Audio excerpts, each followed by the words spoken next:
Hello, everyone. I'm Jim Garrison, and I want to welcome you to day 77 of Humanity Rising.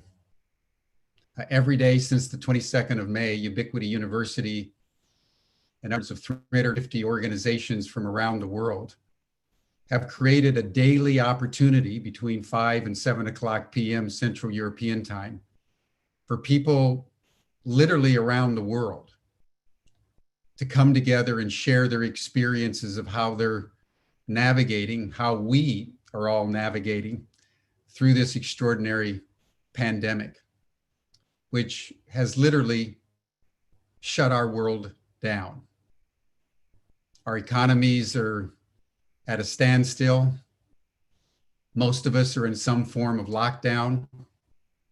All of us are engaging in social distancing of one kind or another, wearing masks, and pondering what this all means and how we can ensure that the world beyond the pandemic will be more sustainable and more healthy, more resilient, more abundant, and more in alignment with natural systems and natural constraints.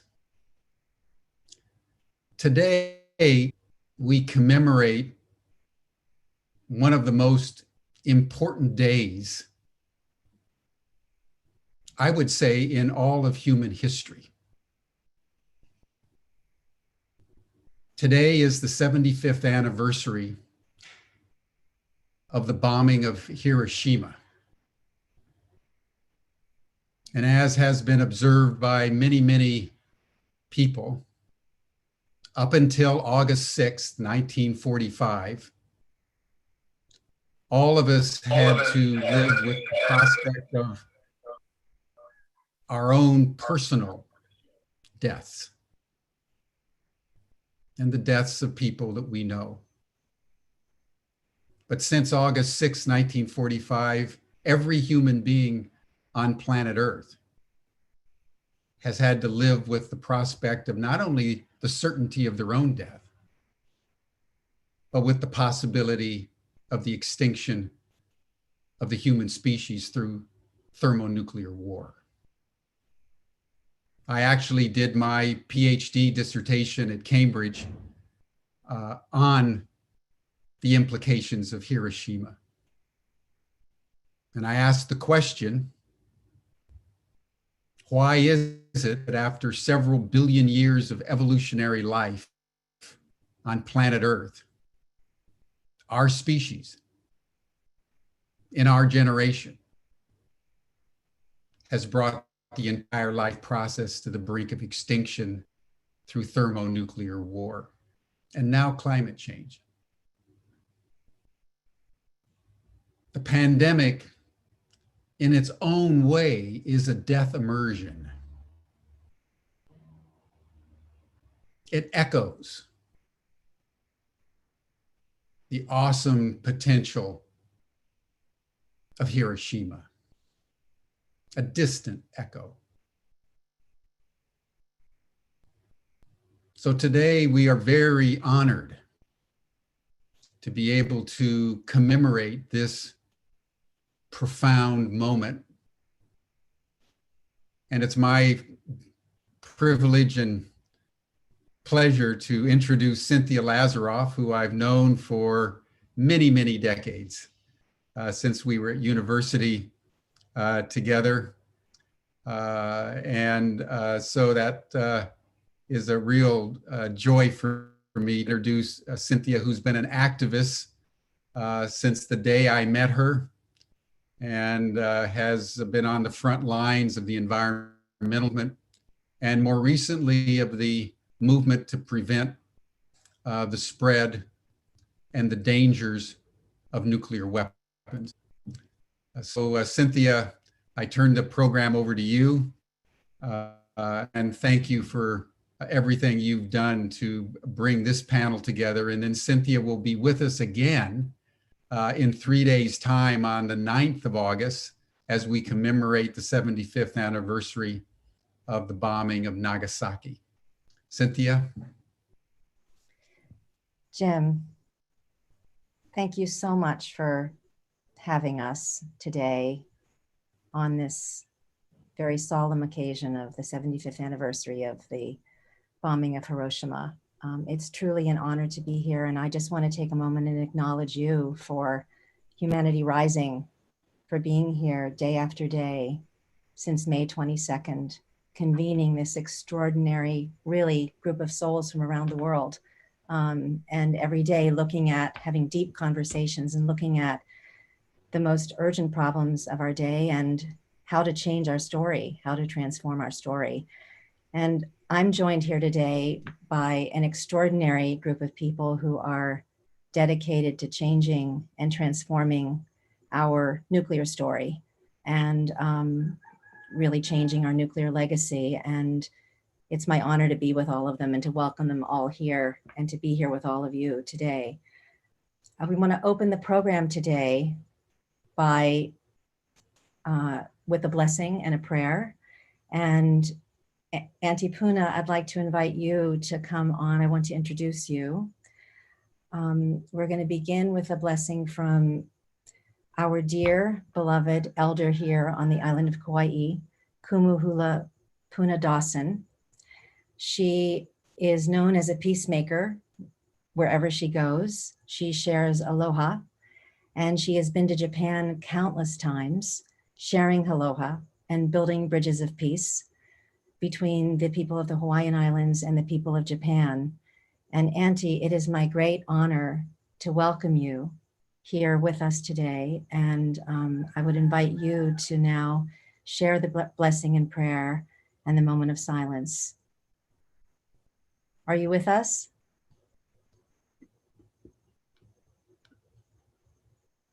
Puna? Cynthia, she's not responding. I am. Oh, Okay. there you are. There I am. Can you turn your video on, Auntie, please? Okay. I'm supposed to be joined. I'm there. There you are. Thank you. Aloha. Aloha. Aloha. Welcome, Auntie. Mahalo for being here. Aloha to all my brothers and sisters and family throughout the world. We live in this ocean of time and move and dance from moment to moment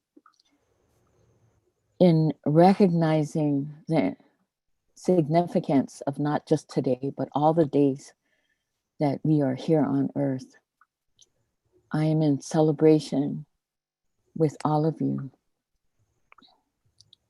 I will use my language to help to express this idea of peace and prayer, and then explain to you a little bit about it. We're the vibration of truth, all of us of this world, and recognizing the challenges that we've had in our lives.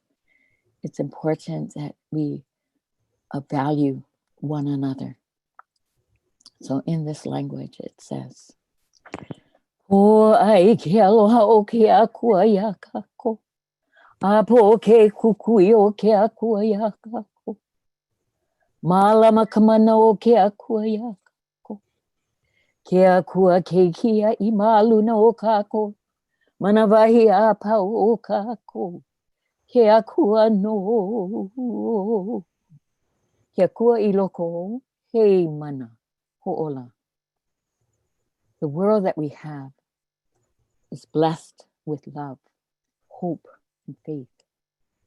And this expression of love, hope, and faith is carried in each one of us. The simple, gentle smile, the lifting of someone's spirit, acknowledging and saying, "Please forgive me for the wrongs that I've done. Please accept my love that I share with you now. Please forgive me for all that has happened." Let us look to the future. Take each moment and say thank you and be in thanksgiving. In that word aloha, we're saying to everyone to be kind, to be thoughtful. In that word aloha, we're saying to the world, please let us share this space. Let us take care of this, what we have, for all the children of tomorrow. Please bring the best of our past to the present and share it in the future. In appreciating all of the world and all of the people, we must first recognize and acknowledge all the challenges and the unhappy moments that we've experienced in life. Lift that off as an offering and say to the world, we are one people, we are one world, we have one time. Be mindful and value each other. In all these things I say, in the presence of all my brothers and sisters. Aloha. Ahuiho. Mahalo, Auntie Puna. Thank you so much for being with us. So beautiful. So grateful to you.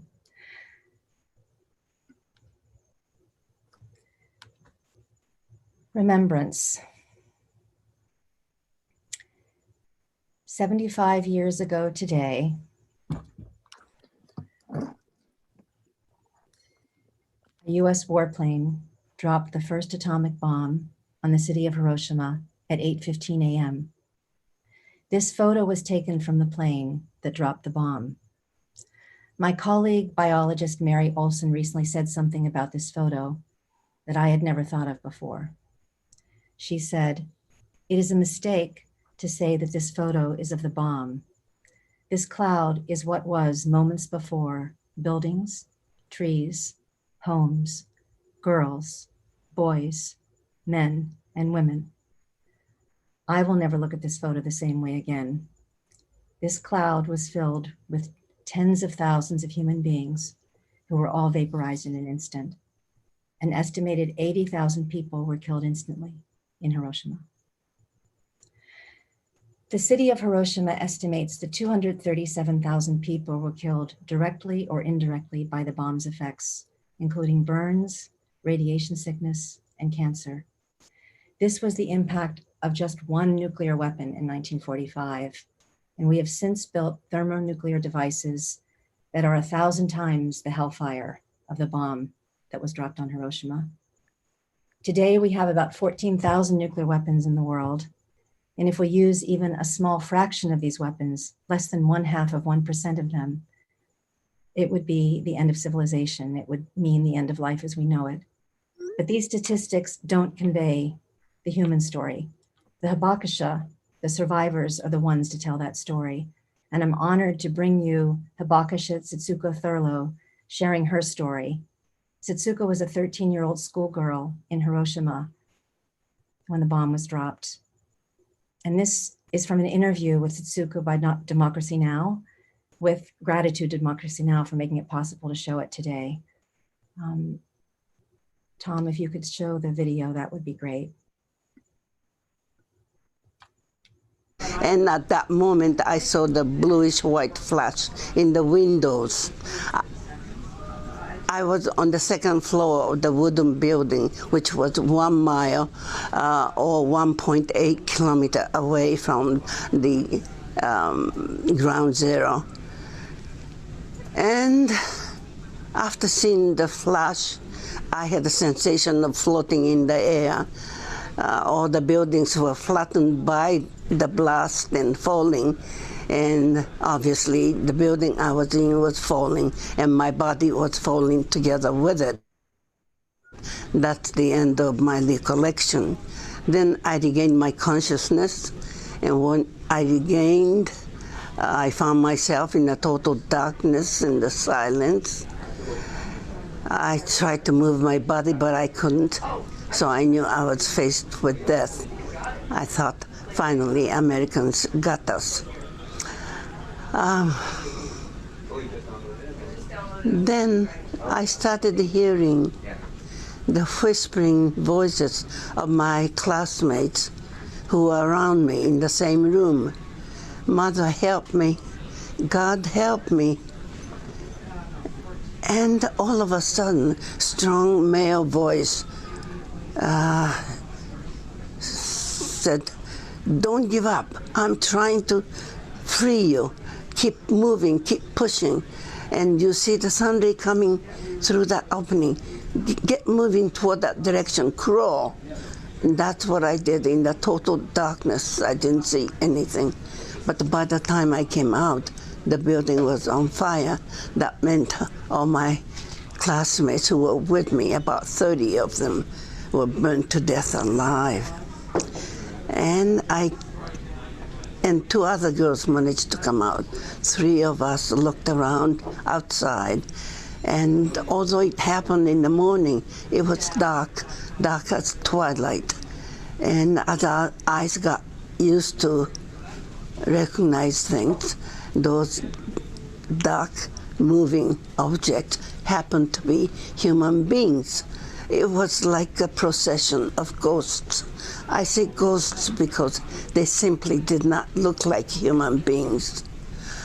Their hair was rising upwards, and they were covered with blood and dirt, and they were burned and blackened and swollen.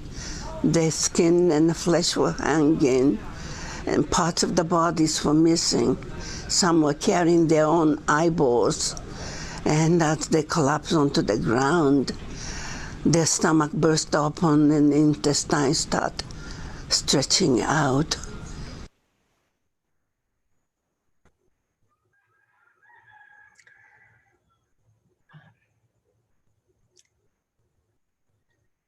Tsuko shares her story in so many places.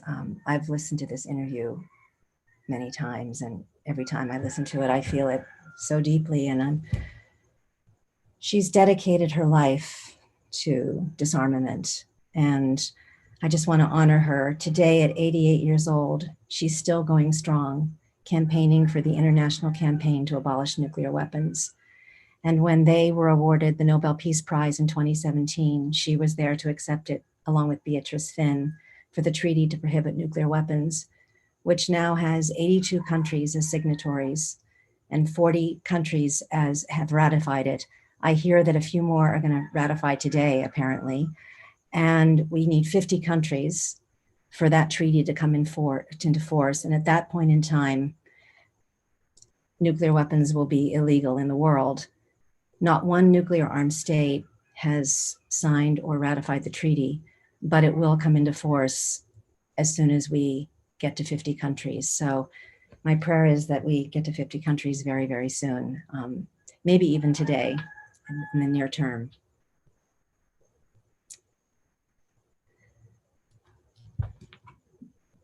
About 3 years ago, life brought me one of those little miracles when Hawaii artist and activist Makana moved in next door. We met over the fence near the driveway, and we ended up talking for hours. And at some point, I shared with him my concerns about nuclear dangers and nuclear war, and he listened, and then he started asking questions. And then he turned to me at one point and said, "What can I do? I want to help." And he's never looked back. Makana has traveled with me to Russia, recorded a song in a nuclear bomb shelter near the Kremlin. He's been to Japan multiple times, to Hiroshima and Nagasaki. And Makana, I am so happy you're here, dear friend, to share the global premiere of your song, Sadako and the Thousand Paper Cranes. It's such an honor to have you with us and to have this moment in this circle of humanity rising, to have the premiere of this very, very special song. Makana's name means gift, and he was given this name by the elders at age 14. Makana, I don't know anybody who lives his name like you do. You give so much, so selflessly to so many causes, and thank God you've taken up this one. So grateful to have you here, and so grateful to have you here sharing the song. And please share the journey with us of how you got to this song and then the song. Mahalo. Aloha. Aloha kako. Aloha everyone around the world. My name is Makana. Cynthia, thank you so much for bringing us all together on this momentous occasion of remembrance. Meeting Cynthia and becoming her neighbor was really the initial entry for me into the conversation around the nuclear legacy. But it was all in my head until January 13, 2018, when Cynthia and myself and over 1 million other residents of Hawaii received a nuclear missile attack alert on our cell phones from Civil Defense in Hawaii. And for almost 40 minutes, we were terrified and helpless with nowhere to hide, thinking we were all going to die. When we were notified by the government that it was a false alarm, I was changed forever. And it took that knowledge from here down into my gut. It became not an abstract thought about abolishing nuclear weapons. It became something that was in what Hawaiians call the na'au. The na'au is our name for not only the gut or the intestines, but the brain in your stomach.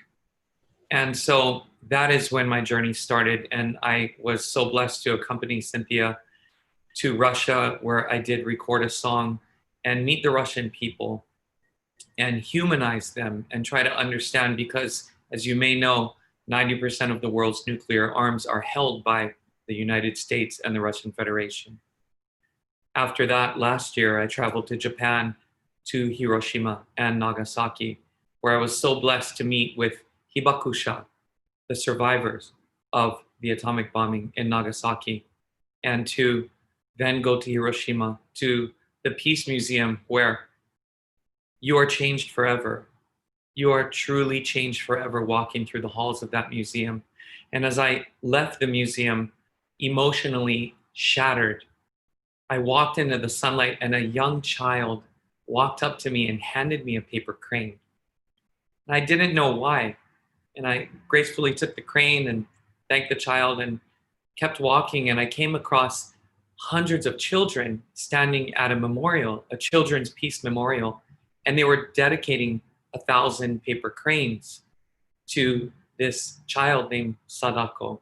And this is where I first heard the story of Sadako and the 1,000 paper cranes, which is, of course, a world-renowned story, the true story of a child who experienced the bombing in Nagasaki. So taking all of this emotion, I walked back to my apartment and sat down with my companion, Keiko Tamaki, who was traveling with me on this journey together, and we composed this song. So I'm just gonna play just a quick little chorus so you can hear.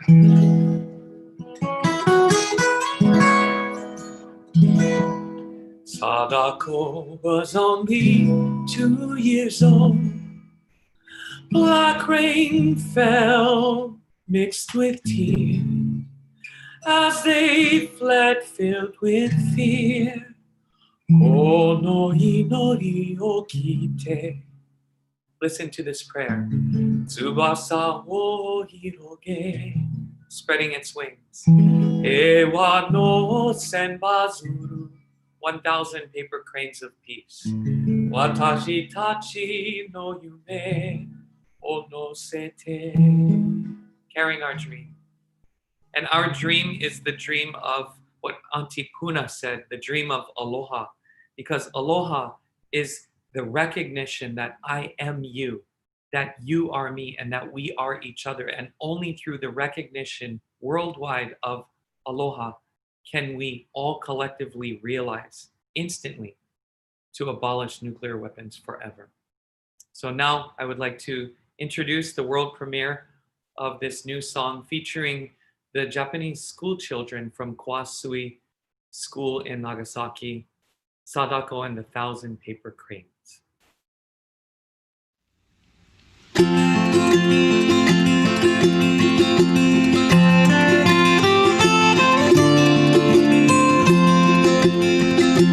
Sadako was only 2 years old on the day the atom bomb exploded in a sea of fire all around. Mother found her baby on the ground. Black rain fell, mixed with tears, as they fled, filled with fear. この日の日を聞いて翼を広げ平和の千羽鶴私たちの夢を乗せて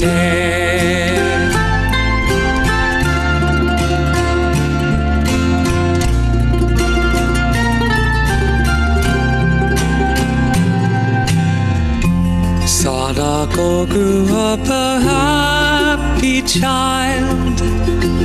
For her friends she always had a smile. But a silent sickness grew within her from the day the bomb exploded near her. Now she falls to the floor 10 years after the war. この日の日を聞いて翼を広げ平和の千羽鶴私たちの夢を乗せて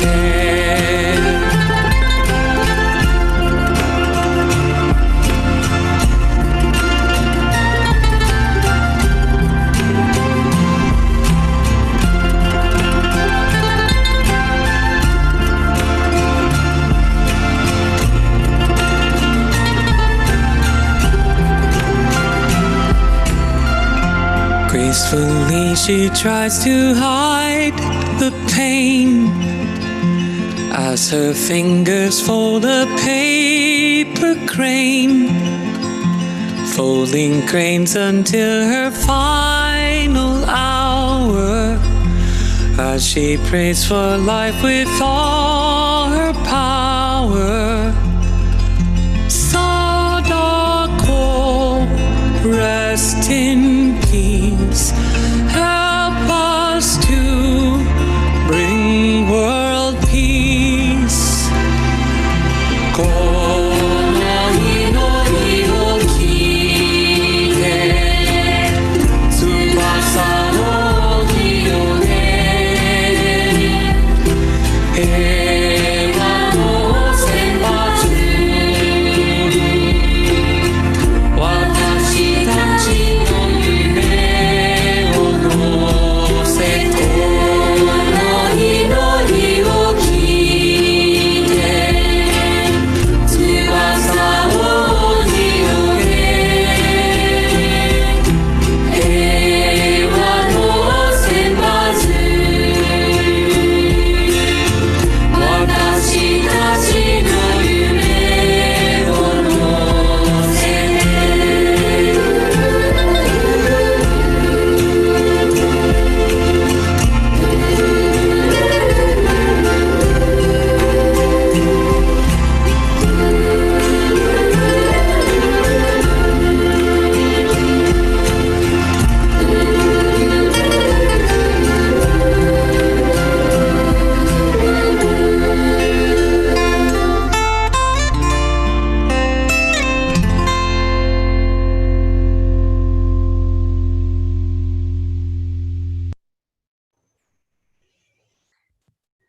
Makana, you did it. It's so beautiful. Mahalo for this gift, for this Makana. May it be heard and sung around the world. We love you. Thank you.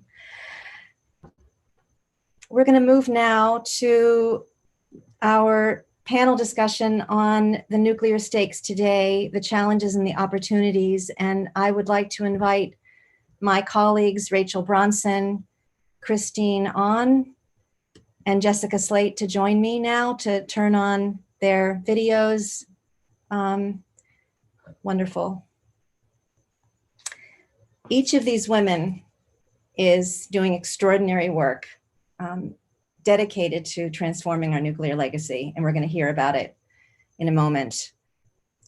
Christine On is the founder and executive director of Women Cross DMZ, a global movement of women mobilizing to end the Korean War, reunite families, and ensure women's leadership in peace building. In 2015, she led 30 international women peacemakers from 15 countries across the demilitarized zone from North Korea to South Korea. They walked with 10,000 Korean women on both sides of the DMZ. There is no one I know more dedicated to bringing peace and denuclearization to the Korean Peninsula than Christine. Welcome, Christine. Rachel Bronson is the president and CEO of the Bulletin of the Atomic Scientists. She oversees the publishing programs, management of the doomsday clock, and a growing set of activities around nuclear risk, climate change, and disruptive technologies. The Bulletin of the Atomic Scientists has been sounding the alarm on nuclear dangers for 75 years, informing us with the voices of the most knowledgeable experts in the world, keeping us awake day after day, year after year, like nobody else. Welcome, Rachel. Thank you, Cynthia. Jessica Slate is the program director at Global Zero, the international movement for the elimination of all nuclear weapons, where she provides research and analysis on issues relating to nuclear risk reduction and disarmament, and helps coordinate Global Zero policy initiatives. Global Zero has come up with the most comprehensive step-by-step pathway to get us to zero nuclear weapons that I know of. They are showing us a pathway for nuclear armed states to give up their nuclear weapons. Welcome to you all. Welcome, Jessica. Jessica, I can't hear you and I can't hear Christine. Okay, good, you're there, great. I just want to provide a little context for what my colleagues are going to be sharing with you today. For me, this is personal. After the Cold War ended, I thought I could stop worrying about nuclear war, and I shifted my work from disarmament to coral reefs and climate change. That all changed for me in 2017 when I interviewed dozens of experts about nuclear dangers for a film on US-Russia relations. Pretty much everybody I interviewed awakened me to today's staggering nuclear danger. And the two people who impacted me the most were former Soviet leader Mikhail Gorbachev and our US Secretary of Defense, former Secretary of Defense, William Perry. Secretary Perry said to me in my interview, "We are at a greater risk of a nuclear catastrophe today than at any time in history. And most people are blissfully unaware of this danger." And then he said, "We are sleepwalking into a nuclear catastrophe and we must wake up." I came home from doing those interviews to Hawaii at the height of the fire and fury tensions between Donald Trump and Kim Jong-un. And in Hawaii, the nuclear tensions were particularly high because we knew that we'd been marked as a target on North Korea's map of death. And we were being sent instructions from the state about how to prepare for a nuclear attack, how to survive a nuclear attack. And then as Makana shared, on that morning of January 13th, we all got this message on our cell phones: ballistic missile threat, inbound to Hawaii, seek immediate shelter. This is not a drill. Like for Makana and so many of us in Hawaii, that day changed my life. It made it personal, this threat, in a way that it had never been before. At first we thought, this can't be real. And then we tried to dial 911, but everybody was trying to get through to 911. We couldn't get through to 911. My partner said to me, "We've got to go get our girls. They're 7 miles away." And I said, "Well, wait a second. I don't want to be separated if it's real." And he said, "Well, call me in the car." And I said, I want a plan of where we're going to meet. He said, "Call me in the car and we'll figure it out." I got through finally to a journalist who told me, and I knew that she would know. And she said that the county was telling us to take shelter. So that was the moment for me that I thought, my God, this is real. I've got to prepare for this. And then I thought, well, where do we go? And then we decided to shelter in a meditation cave at a neighbor's property nearby. And we were going to meet there. But then it was, well, what do I take with me? And I looked at my phone and I had 12% charge. And I thought, my God. So I thought, my phone charger, or is there electricity in the cave? Or I think there are lights. So maybe I can charge my phone, my computer charger, my purse, my passport, something to wrap around me to protect myself from radiation, food. 2 bottles of water was all I had, not the gallon per day for 2 weeks for everybody in the family, and not the 14 days of food. So I threw a bunch of bananas. I threw this all into a bag and made my way to the cave in the car. And I called my daughter at that point in LA. And she finally picked up as I was about to climb the hill to the cave. And she said to me, I said to her, Mackenzie, I don't know if you know what's going on here, but we've all just got a message on our cell phones that we're going to be hit by a nuclear missile and we're going to shelter in the cave. And I just want you to know that I love you. And I'll call you from the cave if I can. And she said, Mom, I love you too. And in that moment, I thought, am I ever going to see her again? Am I ever going to hear her voice again? And then it was, is this one nuclear missile from North Korea, or is this many nuclear missiles? This is the beginning of the accidental nuclear war that so many of the experts warned me about with Russia. Is this the beginning of everything we know and love and cherish on this earth? And that was the moment, like what Makana said, where it was in my gut. It was a visceral understanding of what's at stake. And that will never leave me. That experience is with me. It will never go away until we eliminate nuclear weapons. And so that's why it's personal for me. That's why I'm here today. And that's why I've gathered these incredible people doing incredible work to share with you more about what's at stake and what we absolutely must do to reduce the nuclear risk and get to zero nuclear weapons. And so I want to begin right now by turning to you, Rachel. I want to go deep with each of you on your work and then bring you all together for a couple of questions at the end. And so, Rachel, my first question to you is, this year, the Bulletin of the Atomic Scientists set the doomsday clock to 100 seconds to midnight, the closest it's ever been in history. Can you tell us about the doomsday clock and why this year it's been set to 100 seconds to midnight, the closest to the apocalypse that it's ever been? Cynthia, thank you. It's really hard to follow your story and the prayers we heard, the music we heard, and just have to kind of reflect back that what the stories you put together, it really requires all of us.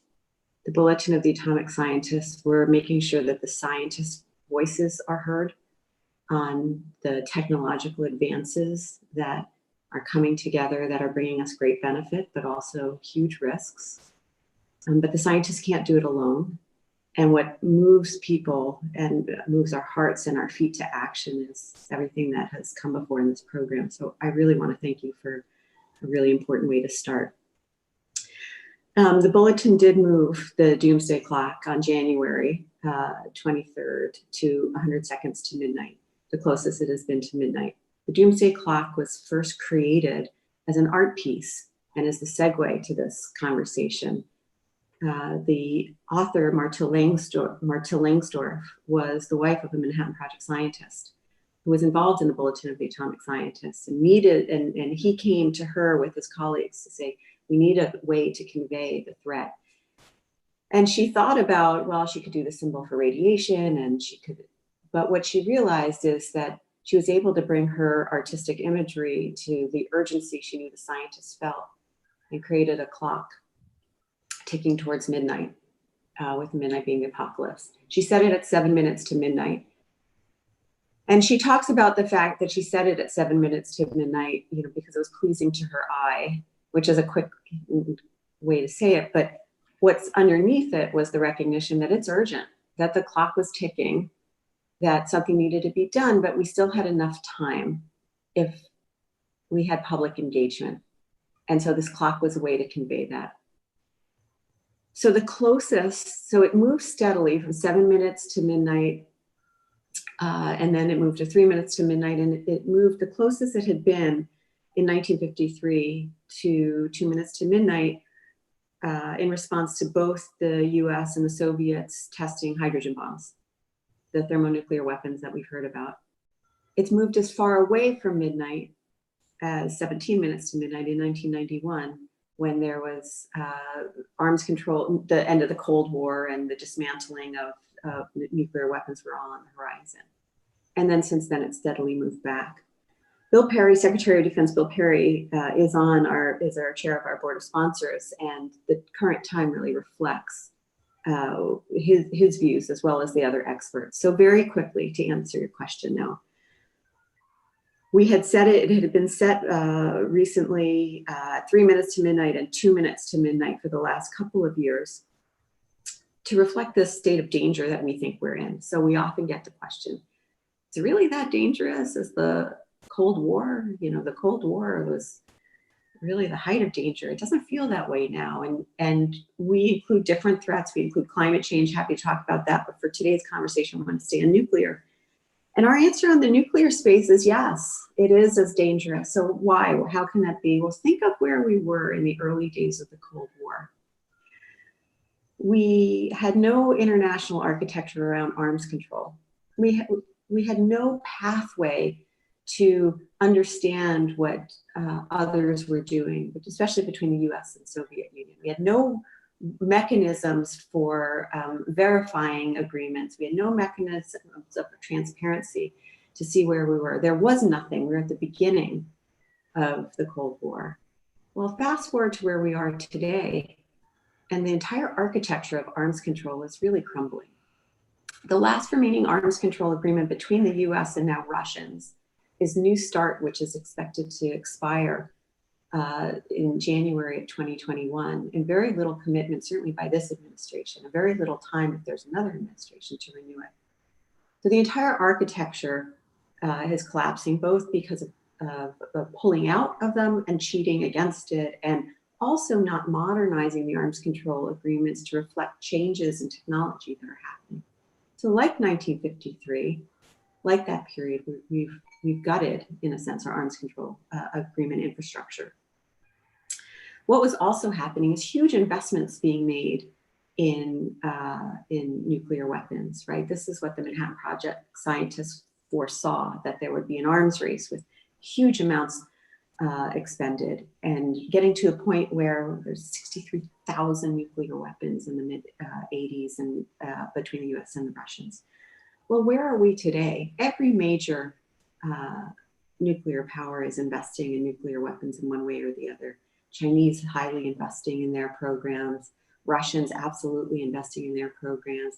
The United States is about to embark on a $1.7 trillion modernization program of its nuclear arsenals, which is basically creating a whole new class of nuclear weapons over the next 30 years. So we're also in this period of huge investments. The difference is, in that early period, there was public engagement because Hiroshima was, people were learning about what had happened there. What had happened in World War II, and the advances of science and technology were very visceral globally. We don't have that now. We're used to it. We need to be woken up by the stories that you told. Hawaii, of the Hibakusha, so there's a number of reasons, and you can look at it on our statement. It's on our site at thebulletin.org, our 2020 Doomsday Clock statement. You can read it. It's 12 pages. It's easy. But what I'm concerned about is, and why we moved it to 100 seconds to midnight, is it really is that dangerous, and we do have to pay attention. Thank you. It's very sobering to hear this today, and to really take it in. It's a lot. I want to follow up just with a more personal question. Mary Robinson, the former president of Ireland and chair of the elders, who was at your announcement this year, said, as long as nuclear weapons remain in existence, it is inevitable that one day they will be used, whether by accident, miscalculation, or design. In light of what she said and all you know, what particular nuclear danger are you most concerned about? What keeps you awake at night? Thank you. There's a lot to be concerned about, and so for those who are listening, there's really important areas to focus on. My colleagues focus on trying to get through a no first use commitment, so that that nuclear weapons, to the extent that they exist, are never used first, are used only in response for deterrence, if they must, to try to prevent accident. There's a lot of work being done in trying to get these weapons off hair trigger alert, so that you can build time into the decision-making process should incomplete or faulty information reach decision makers. What I talked about in terms of arms control and need to get our leaders focused on arms control, to build them back again, to build time back into this. To me, what I am most focused on, and we focus on all of it, I am very concerned about this move to low yield nuclear weapons. This notion of, and this is a debate to be followed. Many of my established and respected colleagues can argue for why they're important and help minimize their use, but I don't see it. This move to low yield nuclear weapons, and when we say low yield, it's often what we mean is a yield similar to Hiroshima and Nagasaki. So these aren't handguns that we're talking about, which are destructive in and of themselves. But what I worry about is the strategy behind it.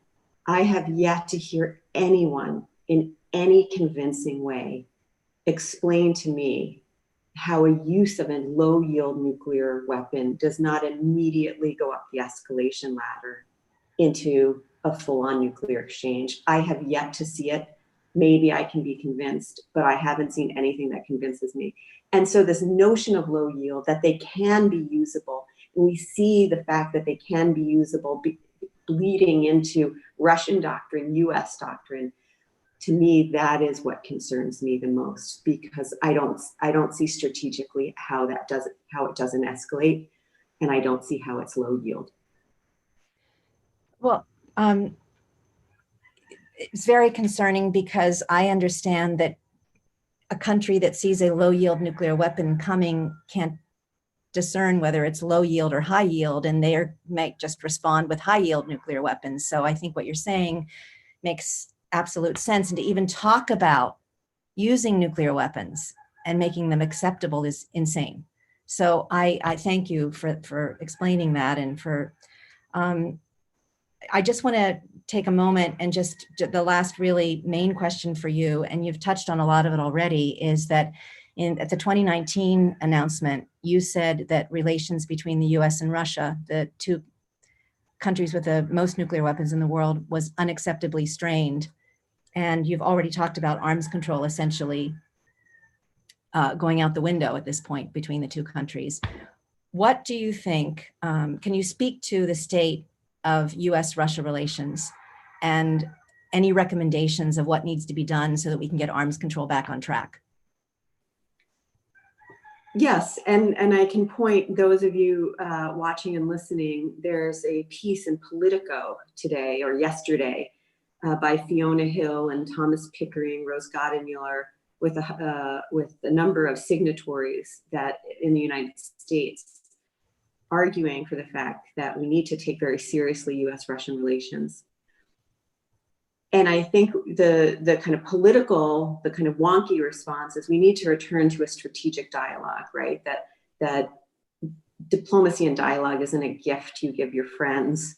It's a necessity required of those that you have adversarial relationships with.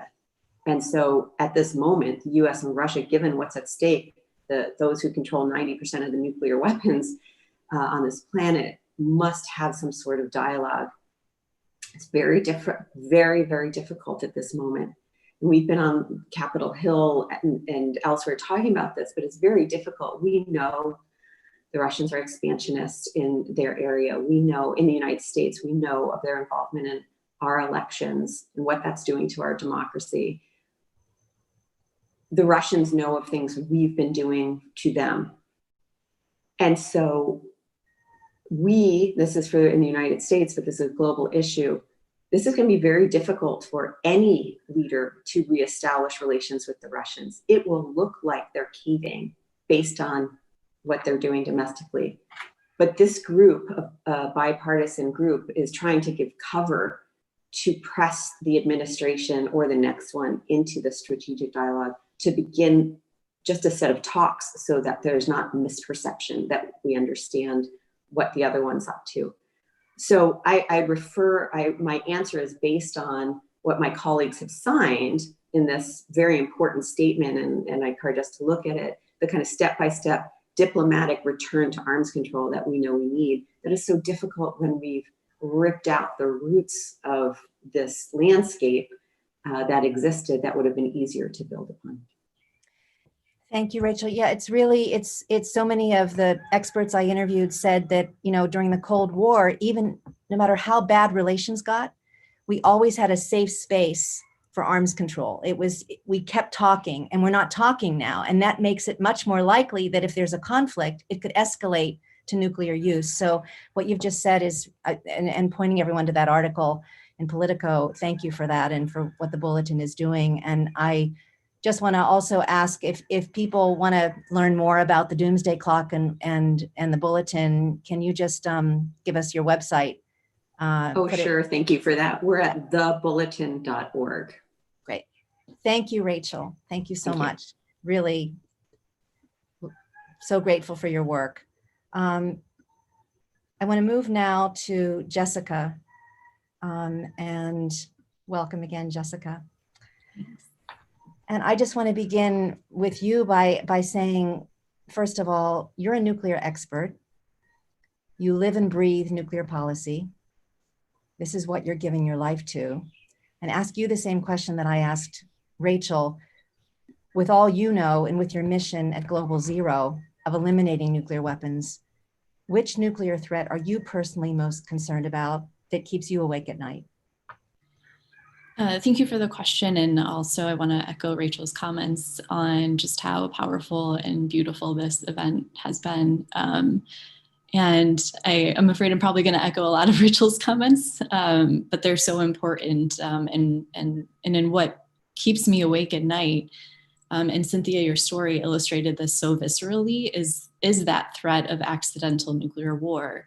The unacceptably high risk that nuclear weapons are going to be used, whether by miscalculation or escalation, or because of a false warning of an incoming attack, that we feel we need to get our nuclear weapons out.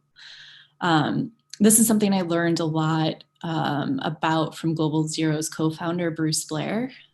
He sadly passed away just a few weeks ago, entirely before his time. But he was a leading expert on the nuclear launch process and on US and Russian nuclear strategy and systems of command and control. And he dedicated his professional life to exposing the vulnerabilities and the dangers inherent in these strategies and in the systems that dictate our nuclear policies.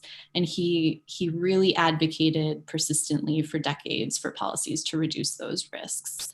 And one of the things that he really put forward is this belief that unfortunately has come back into fashion, that was mentioned by Rachel, that a country can fight and win a nuclear war, that humans can control escalation. And that's just ridiculous and insane. Nuclear policies feed into that strategy, and they encourage the first use of nuclear weapons. They put pressure on leaders to use them in a conflict, and they really underestimate the risks that accompany those policies. So that's what concerns me the most, is this high risk that we stumble into nuclear war that we didn't mean to stumble into.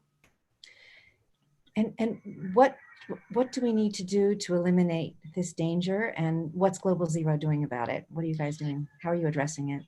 Yeah, so it's obviously a big issue, but the only way to eliminate the threat, as mentioned, is to eliminate the weapons. That's the only way we'll be safe from the nuclear threat. And Global Zero has a plan to do that. We have a plan of action that's a step-by-step roadmap for the phased and verifiable elimination of nuclear weapons. And we work to put this plan into action through our network of political and military leaders and national security experts, and also through grassroots pressure, working to raise awareness of the urgent threats, putting forward policies to address those threats, and engaging directly with nuclear armed governments to advocate for these policies and to demand progress towards zero. We do recognize, obviously, that it will take time. Our plan is ambitious and it's bold, and we think we can get it done, and we know we can get it done in 10 years. But there's still the urgent need for nuclear armed states to take steps now to reduce the risk of nuclear use while we work to zero. So one step is for the US and Russia to eliminate a strategy called launch on warning. And basically that strategy is where each side says, we're going to launch our nuclear missiles on warning that you have launched your missiles in an attack on us. And in order to do that, the US and Russia keep thousands of weapons on high alert. This is something that Rachel mentioned. So they're ready to launch within minutes of receiving an order. There have been a number of false alarms. There was the one in Hawaii, of course. There have been computer errors. There have been training tapes that were mistaken for a real order. There was a scientific rocket launch that was mistaken for a nuclear attack. And luck has played a bigger role in preventing nuclear use than I think we give it credit for. So by eliminating these launch on warning strategies and taking nuclear weapons off high alert, we can greatly mitigate the risk of nuclear use while we work towards zero. That's great. And I really, what's really amazing for me about your approach is that you combine both the steps, like no first use, de-alerting, and other things with, at the same time, this pathway, this roadmap that I just want to echo what you said about your founder, Bruce, that he was really a giant in the field for all of us. He's so greatly missed. And he really, as a former launch code officer for nuclear weapons who underwent a personal transformation and then dedicated his life, is just, you know, an example for all of us. And I want to just honor him, to echo you, and say that we have to do what Derek, your executive director, said. We just have to finish the work he didn't get to finish. And that's why we're all here today with Humanity Rising.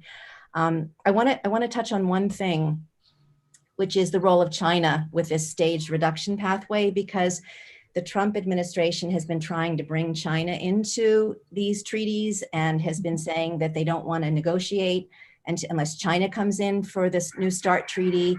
And can you explain why that's just not going to work? Why China is not coming in, and put it in the context of your staged reductions?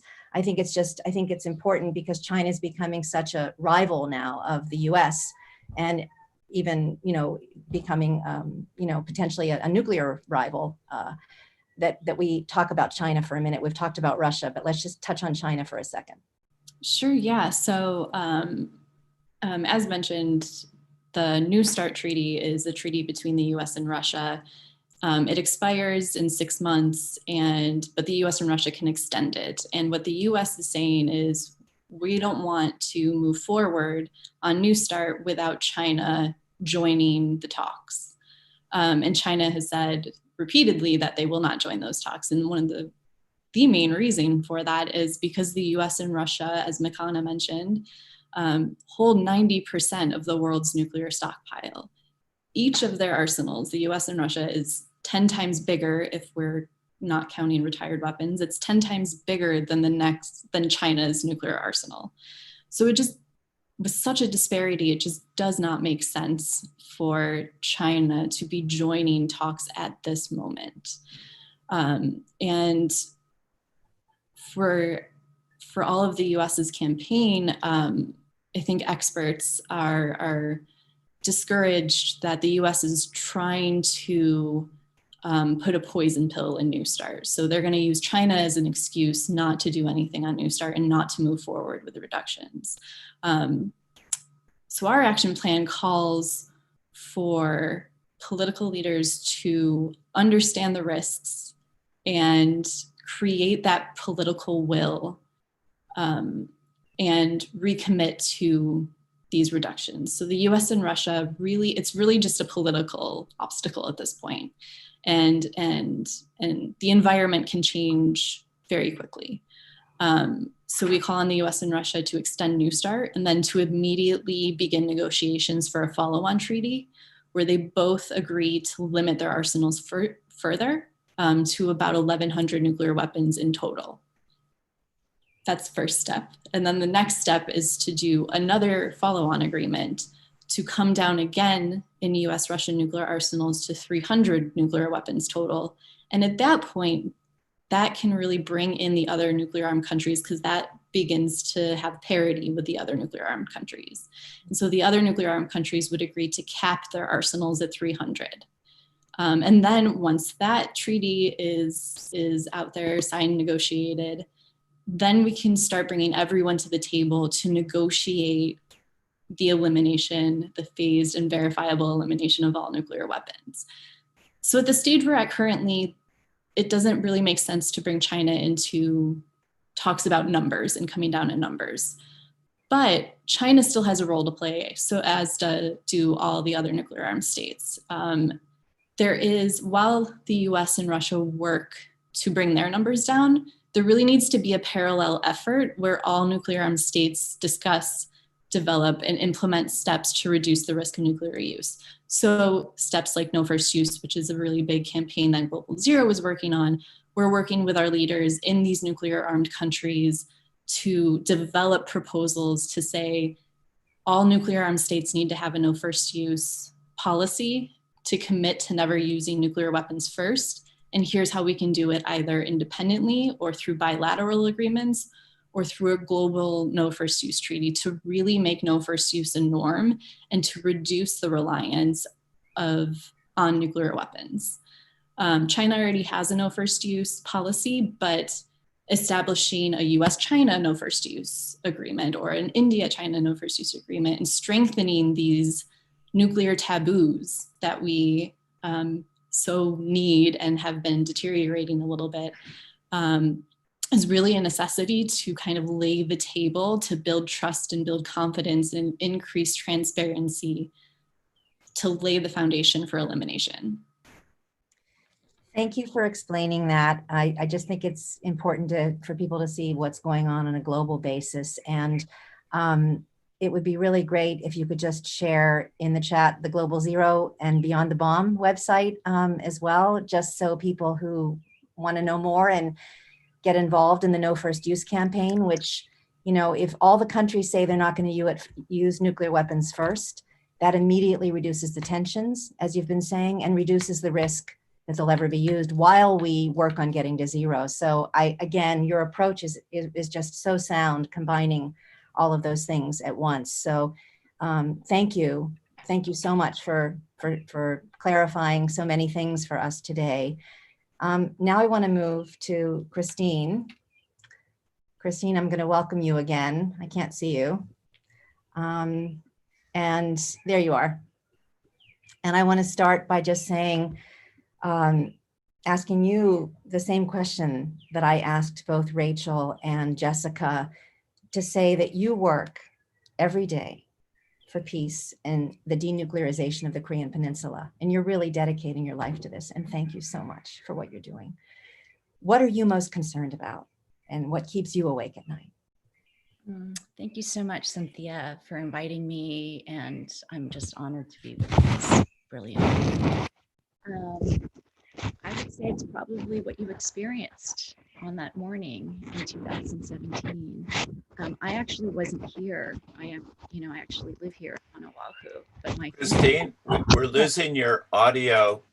It's brushing up against something, or? Okay, how is this? Much better, thank you. Okay, So I live in Hawaii, and I was actually not in Hawaii at that time. I actually had traveled to Vancouver, Canada, because I organized an emergency delegation of women from, I don't even remember how many countries, at least 10 countries, to go to Vancouver, Canada, because at that time, Rex Tillerson, who was the Secretary of State, had convened the countries that had been part of the UN Command, which is basically the first coalition of the willing that the US convened to fight in the Korean War against North Korea and China.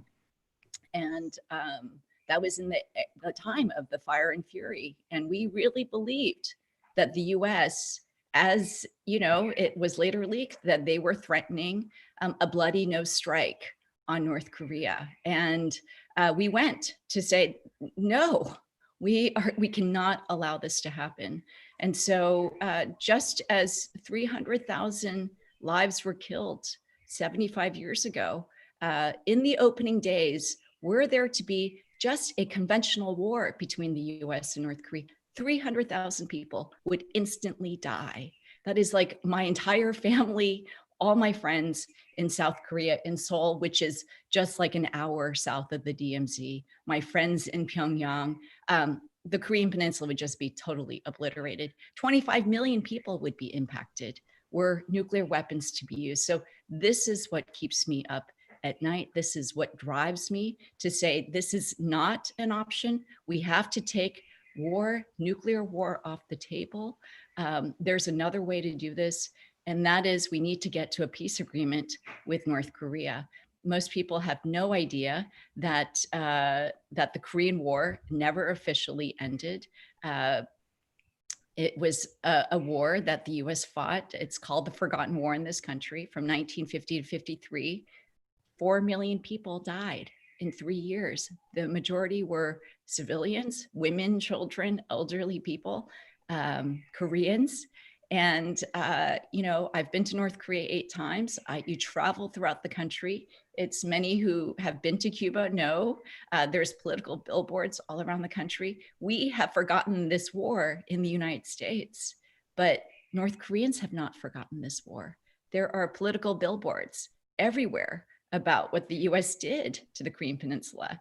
80% of North Korean cities were obliterated and bombed to bits. Truman threatened to use nuclear weapons. It was the US that introduced nuclear weapons into South Korea in the 1950s in violation of the Armistice Agreement. Still, you know, had them until George Bush Sr. So when we talk about the nuclear crisis on the Korean Peninsula, I think it's really important for us to have a historical context and to understand from the North Koreans' point of view why they have felt they had to pursue these weapons of mass destruction.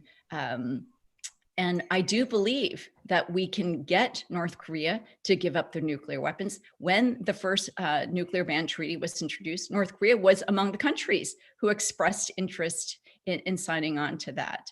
And I do believe that North Koreans are willing to give them up, but it is going to take peace. It's going to take normalization of relations. And that is why it's so crucial that we don't just allow the men and the mindset that is in Washington, D.C. to dictate whether there will be nuclear war or peace in such a dangerous region in the world. Oh, Cynthia, you're on mute.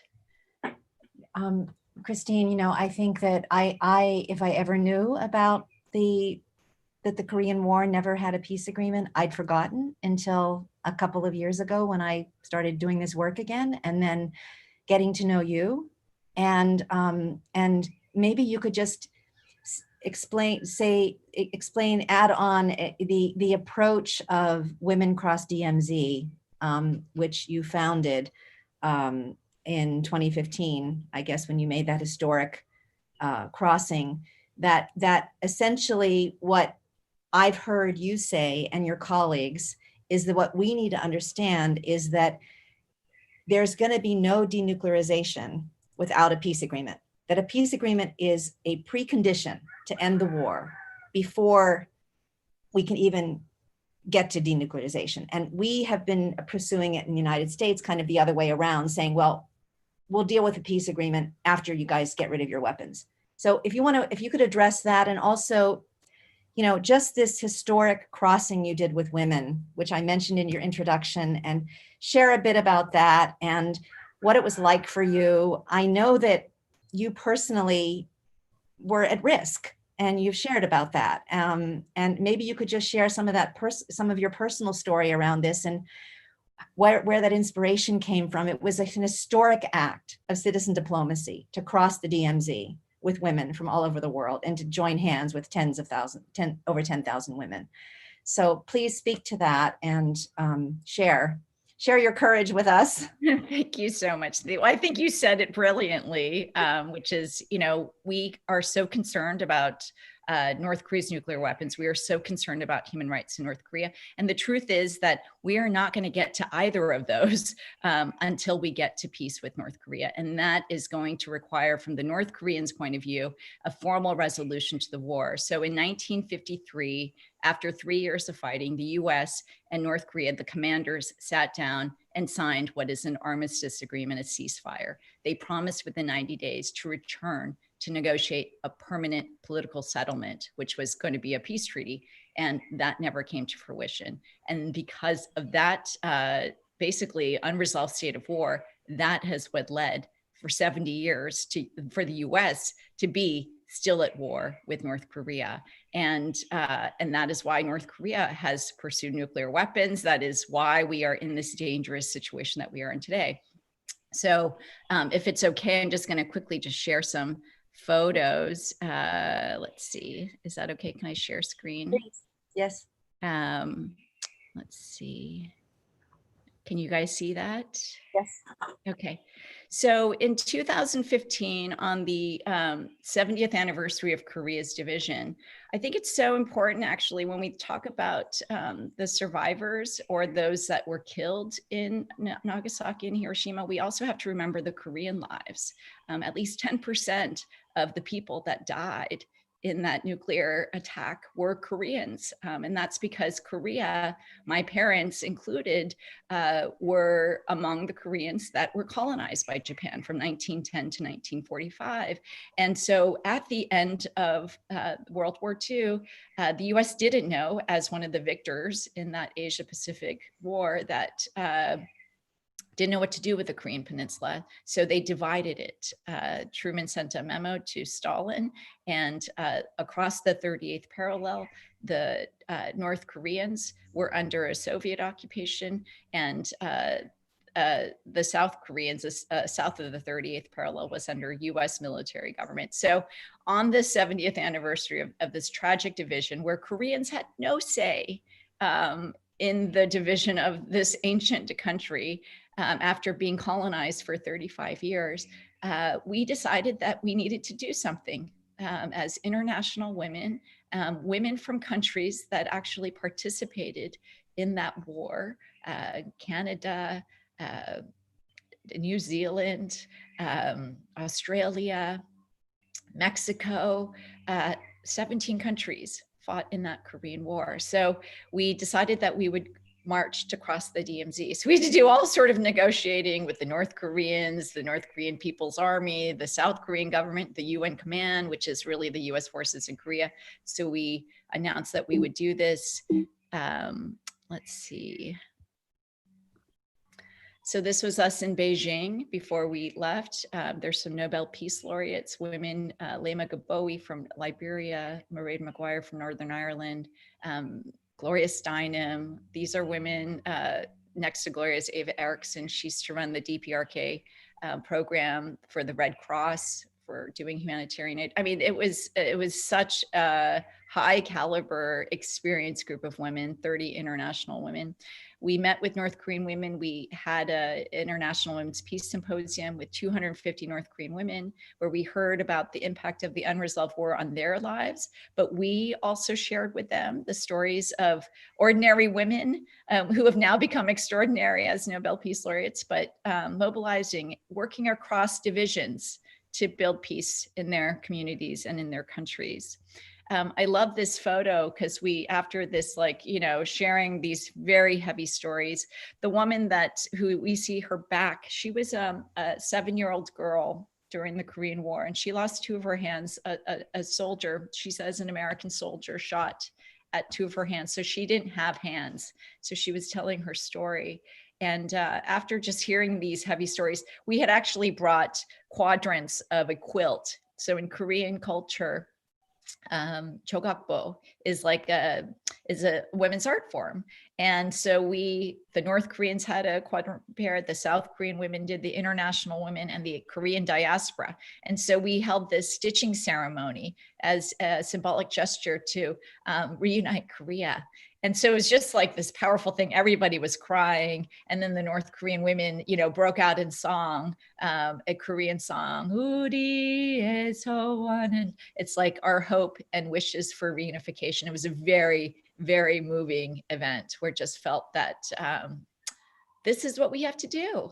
This is the peace building work.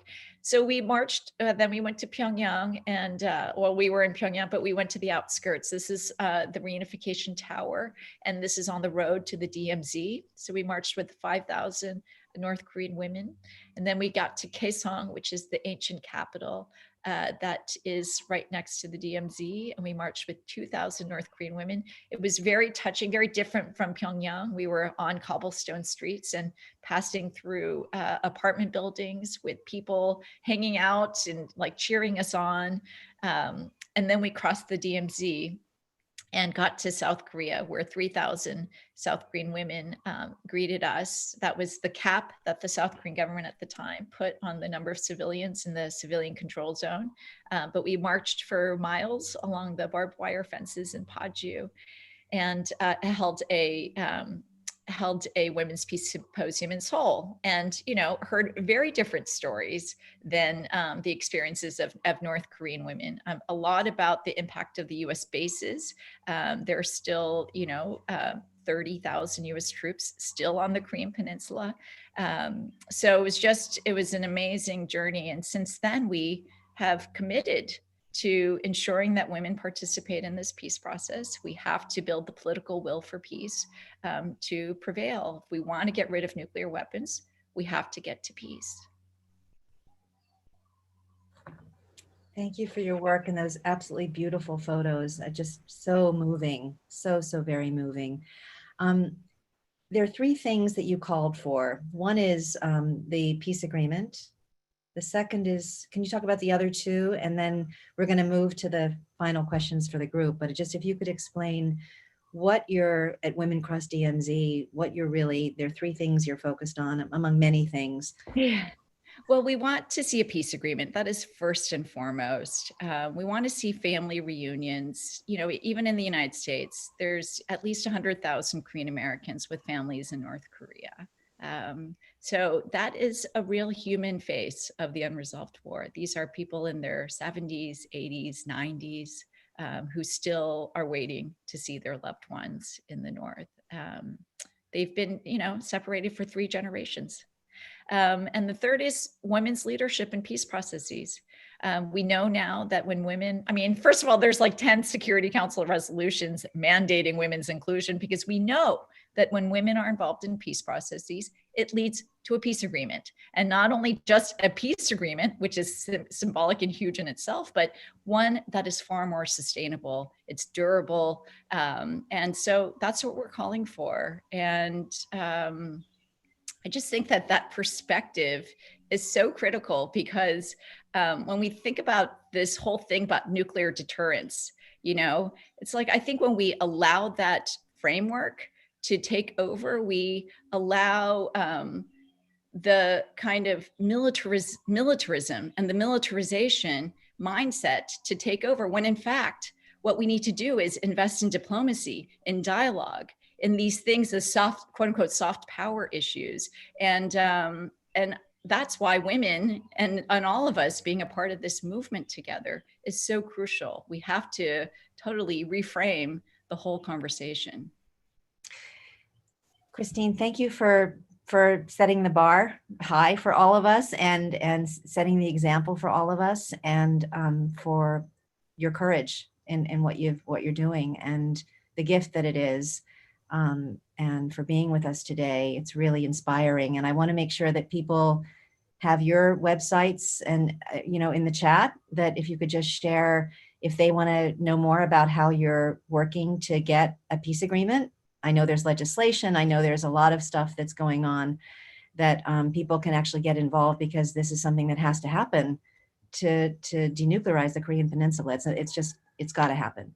So please share, and thank you for your work. And I know I'm looking at time, and I want to just for a moment address, and maybe just one of you will address this, and then we'll come to the closing questions so that we can end on time for this session, but or maybe more we'll have time, but we'll see. I just want to come back to where we are in the midst of the pandemic that we were warned about for so many years by experts, by President Obama, by Bill and Melinda Gates, that we ignored all the warnings. And now, as of today, we're at 19 million cases worldwide, 700,000 dead, 25% of those about in the United States. And this really is the price of sleepwalking on an existential threat. So I want to address the issue of how nuclear weapons are connected to the pandemic and intersectional with the pandemic, and also climate change. And just a couple of statistics here, that we spent $73 billion last year on nuclear weapons globally, and 1.9 trillion on militarism. And just to look at, in the US, we have more nuclear weapons than hospitals. And that, to me, just hearing that, realizing that, and we've had devastating shortages of ventilators and other essential medical supplies and equipment. So my question here is, what is the price of continued sleepwalking on the nuclear threat? And how are nuclear weapons intersectional with the pandemic and climate change? And Rachel, I know you've written a bit about the pandemic and the intersectionality, and maybe you want to address this question? Cynthia, it's a huge question, and we could have a whole afternoon on that discussion. But I did put some sources into the chat. Great. But I think what I think it should crystallize for us, the pandemic is a global threat, and we're unprepared to deal with it. This is the challenge. These are the 21st century challenges. Climate change means our environment is changing. Globalization means travel is easier. These are the kinds of, it's the underbelly of these changes. And yet we are investing in our security as if we're living in the 20th century.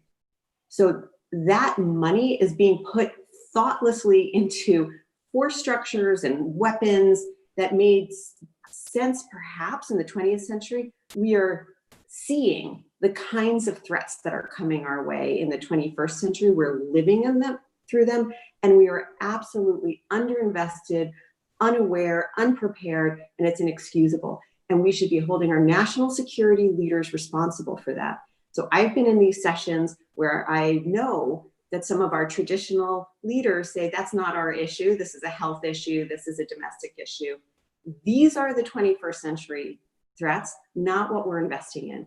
And so it's an added impetus for us to stop the kind of investments in nuclear weapons, to reestablish the arms control environment so that we can put our money, resources, preparation into the things that will matter for all of us in the years to come.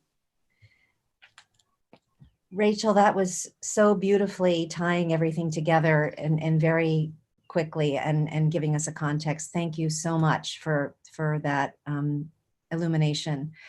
I just want to ask each of you short answer, one final question in the session for each of you. I want to ask you to respond in the round.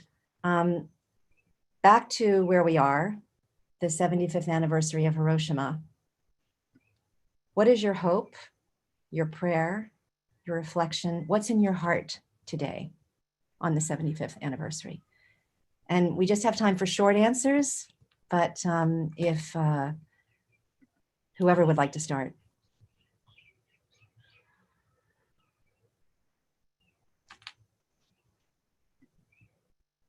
I can start. My hope is that where we are in this moment, I feel we're in a portal with this pandemic, and it's the essentials are what is important to us. And we have a choice in the kind of world we're going to build. And I feel that we have to push as hard as we can. And so my hope is that humanity rises up, that we work together to try to build a different world. And we have to rid our world of nuclear weapons. And peace is the foundation to get us there. Thank you, Christine.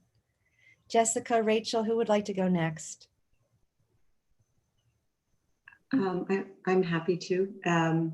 I'm reading Leslie Bloom's book Fallout right now, where she's writing about John Hersey's Hiroshima and how important it was to awaken global audiences. And it's what I'm thinking about now is we're at this turning point. For the past 75 years, we've been able to touch people who have direct recollection to what happened 75 years ago.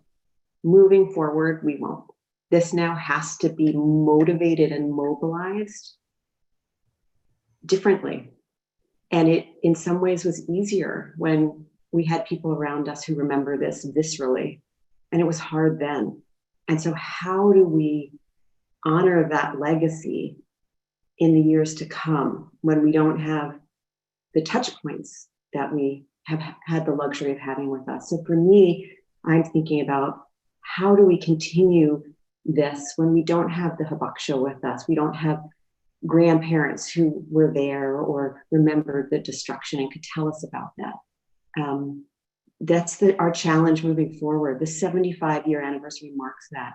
And so we need the musicians and the prayer leaders like you've brought to us today, Cynthia, to make us feel it in our gut, as you were saying, because that's the only way we're going to get to these goals that we've been all talking about today. Thank you, Rachel. Jessica, closing words for the session.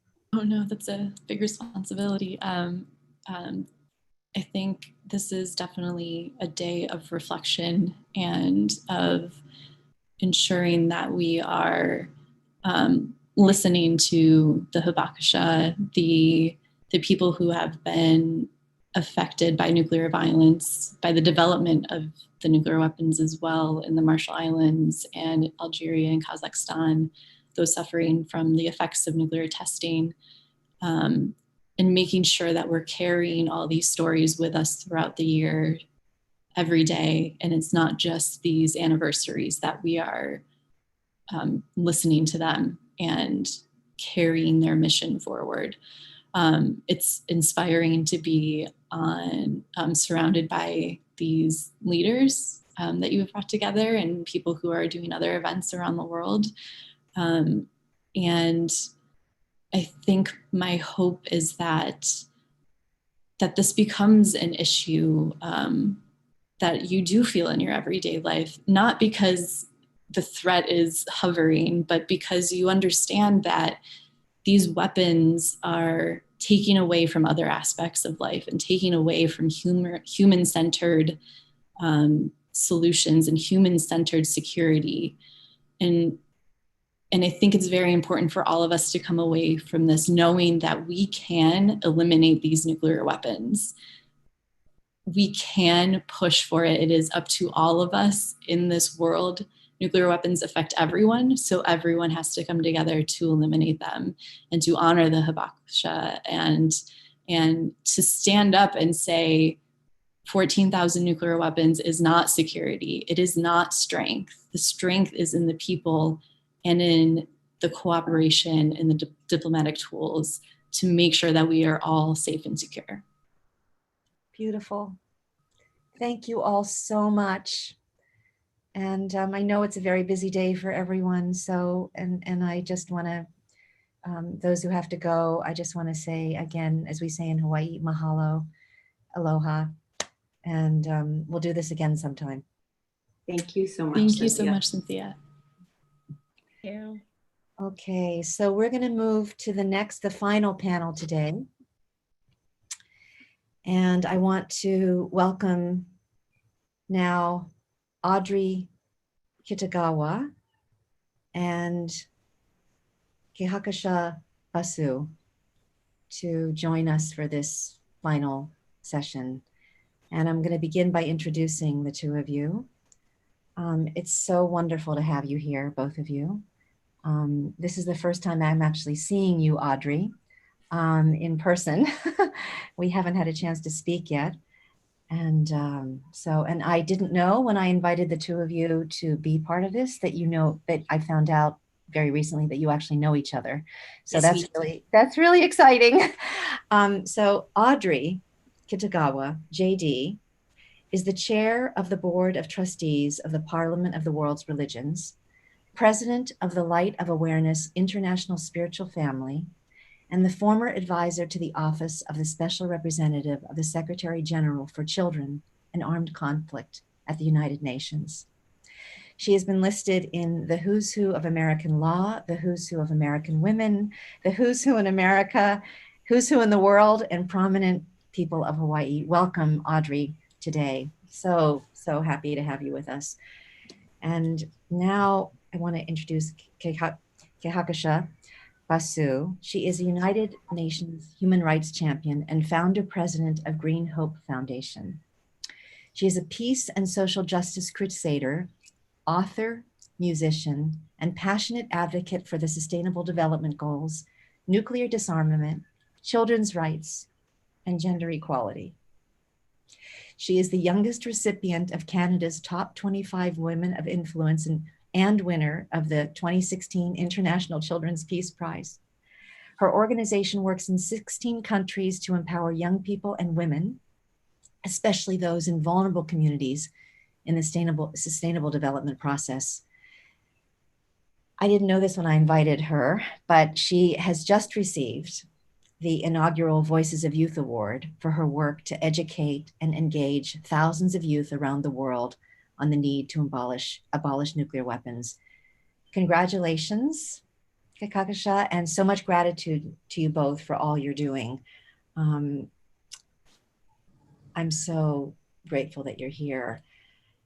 Audrey, there's something that's coming out today that is truly historic, that you are one of the founders of, and it's called the Hiroshima-Nagasaki Accord.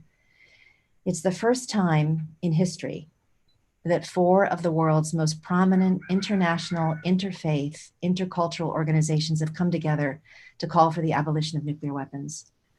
You chair the Parliament of the World's Religions, one of these founding organizations.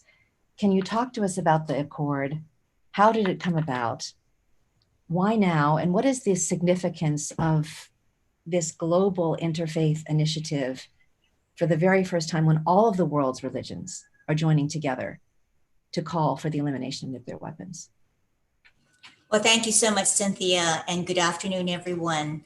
First of all, I want to say that it's such a privilege to be on Humanity Rising's broadcast on transforming our nuclear legacy on this, the 75th anniversary of the bombing of Hiroshima and Nagasaki. And I just wanted to let everyone know that we did a world premiere of a video that was created for this 75th anniversary. And in that video, the announcement of the award to Hibakusha was made. So we had the world premiere at 8 a.m. Eastern Daylight Time to mark the coincidence of the timing of the bombing of these two cities, Hiroshima, on August 6th. So I would, really appreciate for the audience to see this video because it was specifically made for this event. So it's very important for like-minded persons to come together in community, and that really helps us to cultivate a very vibrant civil society, so that when we mobilize, it will also create significant transformation to help make this world a better place. And of course, all of the people who have been part of this broadcast are members of civil society. So each person's voice is very important. And yes, I would like to say that it is the first time that these 4 global interfaith organizations have come together to create this Hiroshima-Nagasaki Accord. And of course, you can see this accord and read it more in depth in the 4 co-sponsoring organizations. That would be the Parliament of the World's Religions, United Religions Initiative, Religions for Peace, and the Charter for Compassion. So each of our websites will have the details and the actual accord, together with the over 75 endorsers who have already signed on to the accord. And may I welcome everyone listening to also sign on this accord. And each of the organization's website will have mechanisms in place where you can sign on to the accord as an endorser. So as chair of the Parliament of the World's Religions, this aspect of the accord actually came about in June of last year, 2019. I was in Tokyo attending the G20 Interfaith Forum. And since I was already in Japan, I decided to go to Hiroshima to meet with the mayor and have a discussion with him about the Parliament of the World's Religions possibly doing a regional convening on the nuclear issue in his city. And the 75th anniversary was coming up this year.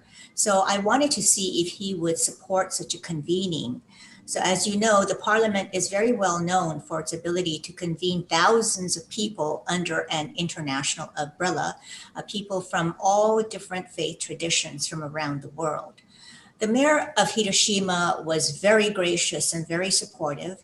And I looked at the different facilities to see whether they would be large enough to hold such a convening. And he did recommend that I also invite the mayor of Nagasaki to participate. Well, not long after that trip, I received a call from Bishop William Swing, who is the founder and president of URI. And I shared with him about my trip to Hiroshima, and our conversation broadened to include URI, the Charter for Compassion, and Religions for Peace to work together to draft a joint statement calling for the abolition of nuclear weapons. So Bishop Swing actually was a primary force in bringing together a consultative process to engage a number of persons from across the spectrum to help draft the Hiroshima-Nagasaki Accord. And after many months of working on drafts of the accord, it was in fact finally completed. So the original idea was that these 4 leaders of the accord would have a ceremonial signing in Hiroshima with the mayors of Nagasaki and Hiroshima. And as it turned out, a Japanese monk that I knew was also planning several events in conjunction with August 6th, and like a lantern parade for peace in Hiroshima Park, an interfaith cultural event in an auditorium. So I discussed with him the possibility of having this ceremonial signing with the mayors and the heads of the 4 interfaith organizations at the beginning of his cultural evening in the auditorium. And he was so gracious and agreed that it could be done. Then this pandemic happened and plane travel stopped as countries went into lockdown. And this led to the cancellation of our trip, but the accord remained. And discussions started to occur about having a broadcast of various nuclear experts on August 6th. By then, everyone was on Zoom and other internet-based platforms. And the idea of doing a video was decided upon because the many people involved and coordinating all the different time zones and dealing with potential technical difficulties of a live broadcast was not very appealing. So a video was decided upon, and we have over 25 presenters in this 1-hour video. And we are very fortunate to have former President Mikhail Gorbachev featured in the video, together with former Secretary of State George Shultz. And a whole panoply of nuclear experts have also recorded their participation in this video. So it was eventually recorded, everything was put together. The video team worked around the clock And, we had multiple drafts of the video, but it finally was of the taping quality and presentation that we were able to do this world premiere launch. So really been a privilege to have this opportunity to work with so many different people involved on this issue, including testimony from the Hibakusha. And I would really commend everyone listening in today's broadcast to please do see that video. And if you go to any of the websites, the 4 organizations, you'll be able to have information on how you can click it on and watch the video.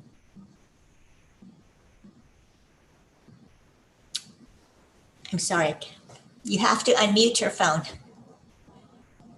I'm seeing in the chat that many people would like to see the video. So it's the websites that we've just put the Hiroshima Nagasaki Accord link in for people to see, that lists the organizations, and the organizations' websites all have the video, as I understand it from you. Yes, Audrey?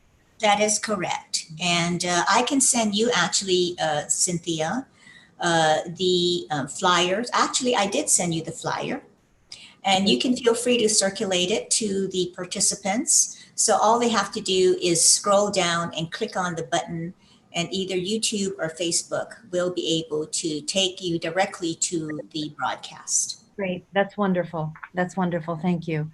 I want to make sure we have time for our second panelist, but I just want to ask you, the Accord specifically calls for 9 steps.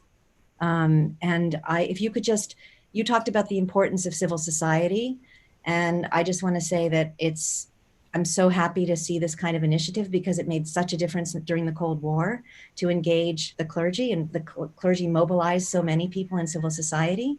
So that's my prayer here. But if you could just maybe mention one of those 9 steps, what you think for civil society, for citizens, for people with us today, which one would you think would be the most important? I know they're all important, but where would you suggest they start? Just one of the steps. Actually, I would say call number 5 would be the call to join for citizens to join a nuclear weapons abolition group, to march in the streets, write letters, pray fervently, and demand that institutions stop investing in the nuclear industry. And the reason why I say this is because not many people as a whole around the world are well versed on this subject area, nor are they keeping up with the latest developments of the nuclear weapons issue. But just this morning in New York Times front page, there was an article that there was a classified analysis about the efforts underway inside Saudi Arabia, working with China to build industrial capacity to produce nuclear fuel. So the analysis has raised alarms that there might be a secret Saudi Chinese efforts to process raw uranium into a form that could be enriched into weapons fuel. This is according to American officials. So all persons should be concerned about the growing proliferation of nuclear weapon states, of which we currently have 9. And we are not eager to look forward to a 10th state joining. So we should truly care about this issue because it does affect not only each person, but as we had shared earlier, the environment, which we risk polluting with radiation for thousands of years.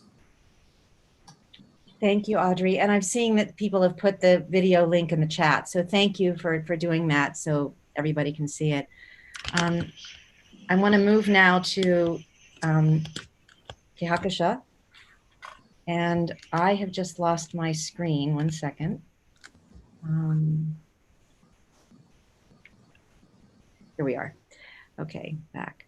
And again, welcoming you today. And I just want to say, I don't know how you've done all you've done in the short time you've been on the planet, and deep bows of gratitude to you for how you've come to this work in so many areas. I want to just start by acknowledging you and how much you've touched me in the short time I've known you, and honor you for what you're doing. And I want to start by saying you started work with children on peace, justice, and sustainability when you were 8 years old, and founded Green Hope at age 12. What moved you to start working on disarmament? And how did you educate and engage children all over the world on this issue? How do you do it? And how do you deal with languages? How do you do it, really? Sure. Before I start speaking, I just wanted to say thank you so much, Cynthia, for inviting me to be here today. And I'd also like to mention that it's wonderful to be on the panel with Madam Kitagawa. So yeah, I'm glad to be here today among such like-minded people who are so dedicated to helping make our world a better and safer place to live in, a more peaceful place to live in. So I consider myself to be very fortunate to grow up in a family where empathy and compassion were just, ingrained in us, just parts of our daily life, just second nature to us. And I grew up thinking that that was what every family, what was normal for every single family and every single person on the planet. And helping others was not an effort for my family. That is what I learned from my parents and grandparents. And I imbibed that love, passion, and empathy for our planet and for humanity. And when I was 7 years old, I had seen the image of a dead bird with its belly full of plastic. And my 7-year-old brain could not stop thinking about the agony the bird must have gone through before it died. And I knew there was something really wrong with that picture that should not have happened. And that's when I decided that I would start my work on helping protect our planet. So I started by planting my first tree on my 8th birthday, which is also coincidentally World Environment Day. And I worked on the ground for several years before I founded Green Hope. But as I started working on the ground, just focusing on the environment, I realized that all the world's challenges were interconnected. You could not just focus on one and ignore the other. So I realized that gender equality, peace, the environment, our biodiversity, all of this was connected to one another. And I have always been a voracious reader, and when I started reading and researching about more of our world's issues, and I started hearing stories from my parents about the pointless destruction of not just our planet, but of humanity. And that included stories of Hiroshima and Nagasaki. I started wondering why people didn't talk more about this and why people didn't know more about this. And I made it my mission to be able to spread this awareness amongst my fellow children and youth and ensure that we too had this knowledge to be able to go out there and make a difference. So I was about 9 or 10 years old at that time. So I started believing in disarmament education from a very young age. And when I founded Green Hope Foundation, when I was 12, it was with the sole mission of enabling children and youth to take actions to protect our planet and humanity, and giving children that platform to know about the world's problems first and then take actions to find solutions to those problems. And you asked about how I go about the disarmament education. I started by conducting workshops, explaining the links between all of our world's problems. Most of the communities that we work in are actually, a lot of the children don't go to school. They don't have access to formal education. So some of the sustainability issues that we talk about are very difficult for them to understand. So we started by using music, art, dance, drama, sport, fashion, eco-fashion, and writing to spread awareness about various sustainability topics, from peace to climate to our biodiversity to equality. And actually, just a few days ago, when I was 12 years old, I'd written a song on peace, inspired by the stories that I heard of Hiroshima and Nagasaki and all of the wars that were going on at that time and before me. And just a few days ago, Green Hope Foundation actually released that song, which we sung together during this week, which has been focused so much on peace and disarmament. So basically, our mission and my mission has been to spread awareness about these extremely crucial issues, make sure that the taboo surrounding them is removed, and that people, and especially children and young people, actually know about them, and then they come up with solutions on mitigating these problems. Wow. Your wisdom you know, at your age is and what you've done is just extraordinary. Where do you go from here? Where does your disarmament dream go from here? You've just won this award. Where do you take it from here? And the Hiroshima and Nagasaki, the award calls for youth to take up this issue of the abolition of nuclear weapons. So you've been kind of offered that mandate. So where do you go from here? What's your dream? Well, first of all, this award actually vindicates my belief that we cannot solve these issues through rhetoric alone. The need of the hour is collaborative action at all levels. And this award really recognizes the importance of young people in peace building and disarmament, which is what Green Hope strives towards. The moment you think about the word disarmament, schools often move away from that and frame it in a way that it's only a topic for adults to discuss and those in power.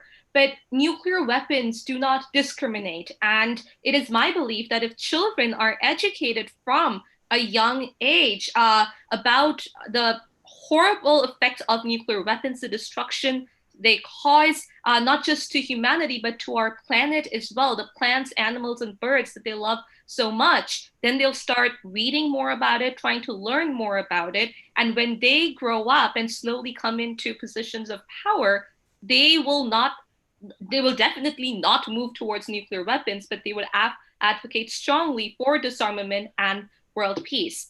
And I can see this from my personal experience. And you asked where I'm going from here. This is what I want to continue to do and make sure that the coming generations have that education and have that taboo removed around disarmament issues and actually learn about why it's so important that we move towards a complete abolition of nuclear weapons and the harms of radiation on us as human beings and on our planet, the plants, and animals. So Green Hope Foundation works every day at a grassroots level on peace, nuclear disarmament, education, and social justice. And we firmly believe that education is the most powerful tool to achieve this dream of a peaceful, equitable, and sustainable world. So our slogan now is we need books, not nukes, because highlighting the importance of disarmament education and the importance of education in general, because that is what allows us to know our rights and know that we have this opportunity now to save our planet from literally total annihilation. Books, not nukes. That's beautiful. I mean, just so inspiring. And I'm just monitoring the chat and people are so inspired and, you know, you're the future. And I really wanted to bring you here now because you've given me so much hope. And I'm just seeing people saying hope, hope. And just, so again, to both you and Audrey for all you're doing. And I want to come around to the final question for each of you now, which I asked the previous panel, which is on this 75th anniversary of Hiroshima, what is your prayer? What is your reflection? What is your hope? What is in your heart? And I'd like to start with you, Audrey, please. Thank you so much, Cynthia. You know, as I've listened to the stories of the Hibakusha, the survivors of the nuclear bombings, it becomes very clear that they live to tell their stories of suffering, tragedy, and pain, and that, you know, they really have to be able to know that their sharing was not in vain. So their survival from the first horror of the nuclear bombings in history really compels us to listen to their stories. And what becomes clear is how vivid their memories were that were seared in the pain and horror of that time in their lives, and the sadness in losing loved ones under such heinous circumstances. And we should not let their suffering and their dedication to tell their stories pass away with them. Many are elderly now, and there are fewer and fewer Hibakusha.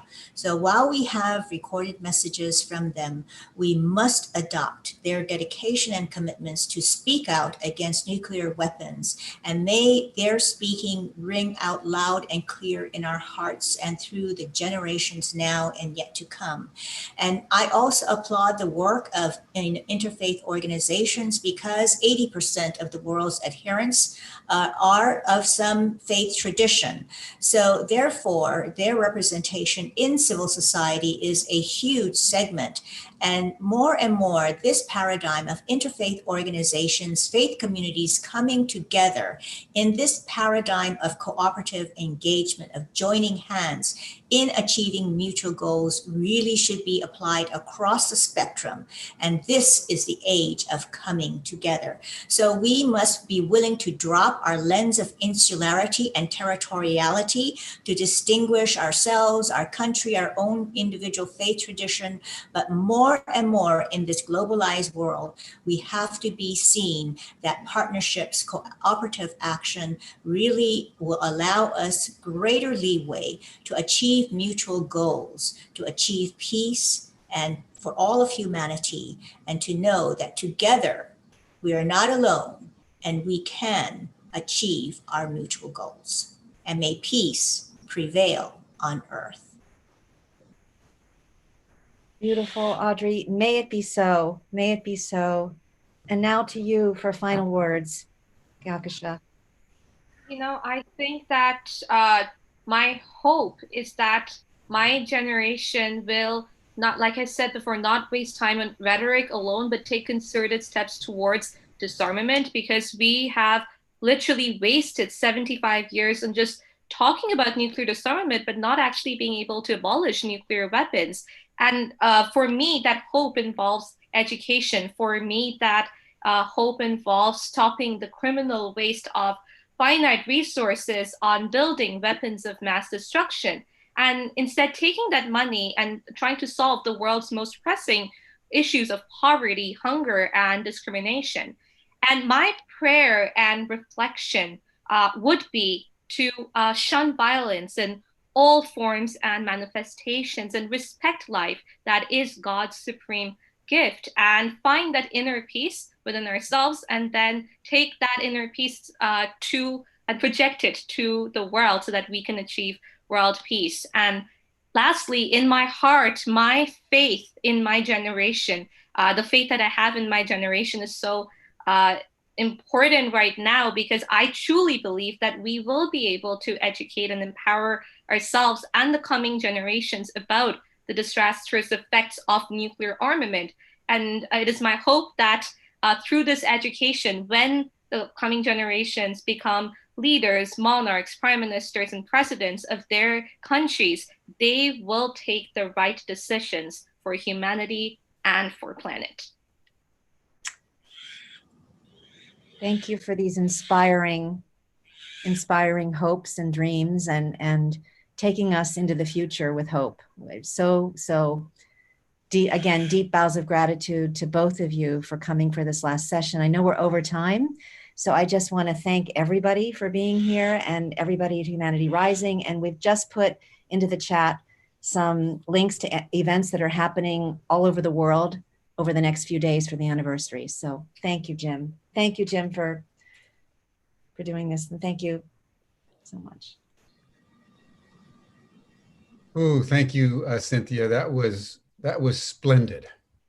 That was just beautifully orchestrated and profoundly timely.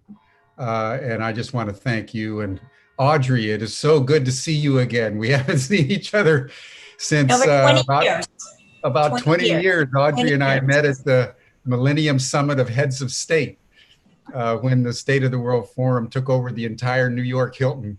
And Audrey was very, very gracious and helpful then, as she is now. So it's just so good to see you again. And Kakashan, I mean, you're a phenomenon. And I just want to acknowledge, you know, the genius of our youth. And the one thing I would like to accentuate before closing is the point that's been made about the importance of women. Many of you know that I went through a thought experiment during the pandemic and thought that if I was dictator for one day and I could make one decision, what would it be?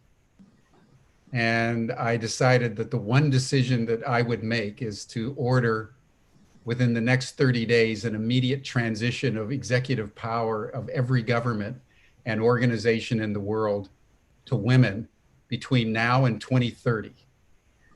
And just think about that, everyone. If women were in the negotiation around nuclear weapons, as has been indicated, they would be gone. If women were leading our countries, we would be healthier and more resilient and abundant. And the point that I made is that it's a national security issue. And so, Cynthia, I really want to thank you for your leadership in bringing women together today on Hiroshima Day and again on Nagasaki Day on the 9th, because the elevation of women into leadership is a national security issue. It's not just a culturally, politically correct idea. It's a matter of urgency. And Audrey, I'm so glad you're the chairperson of the Parliament of World Religions. That's exactly where you should be.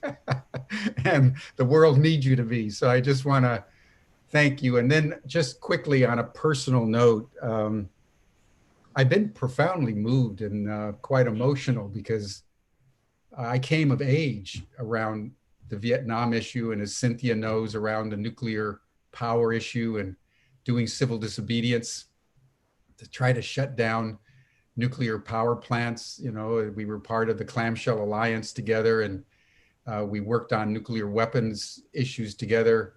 Many of the people that I've known closely, Claire Ryle, Garrison, my lifelong partner, we've been working on the nuclear issue. Claire was the executive director of the medical campaign against nuclear weapons and part of that group that actually got the Nobel Peace Prize with the International Physicians for the Prevention of Nuclear War. So working on this issue, working on the prospect of the annihilation of our species and the ecosystem as we know it, has been a lifelong mission. And even though I'm now convening Ubiquity University, dealing with these issues and trying to give people the mindsets, the skill sets, and the tool sets so that we can all work together in a way that brings lasting world peace and a world system that is equitable and abundant for all, is what has organized my existence for many, many decades now. So Cynthia, I'm deeply grateful for you and the people that you've convened, and thank you for it. So thank you, everyone. Tomorrow we'll meet again, same time, 5 o'clock to 7 o'clock p.m. And we're going to take up tomorrow the issue of conscious leadership. That was the only thing I could think of that could follow the commemoration of Hiroshima, is how do we, as Kakashan, you were saying, and Audrey, you were saying, and the other panelists, how do we become more conscious of the leadership potential we all embody and unleash it so that we can all perform at a larger level? We need to be playing a larger game in order to change the game. And so conscious leadership is a crucially important ingredient, I would say, in catalyzing the solutions that we seek. And then we're gonna, on the 8th of August, we're gonna be turning to Linda Tucker, who's gonna be talking about the courage of the white lions. We need the courage of the lions now in every single one of our hearts. And then on the 9th, we'll return with Cynthia for the 75th commemoration of the bombing of Nagasaki. These are important days, everyone. These are commemorations that, if taken seriously, can shape the rest of our lives. So thank you all. Bye, everyone. See you again soon, Cynthia. Okay. Thank you.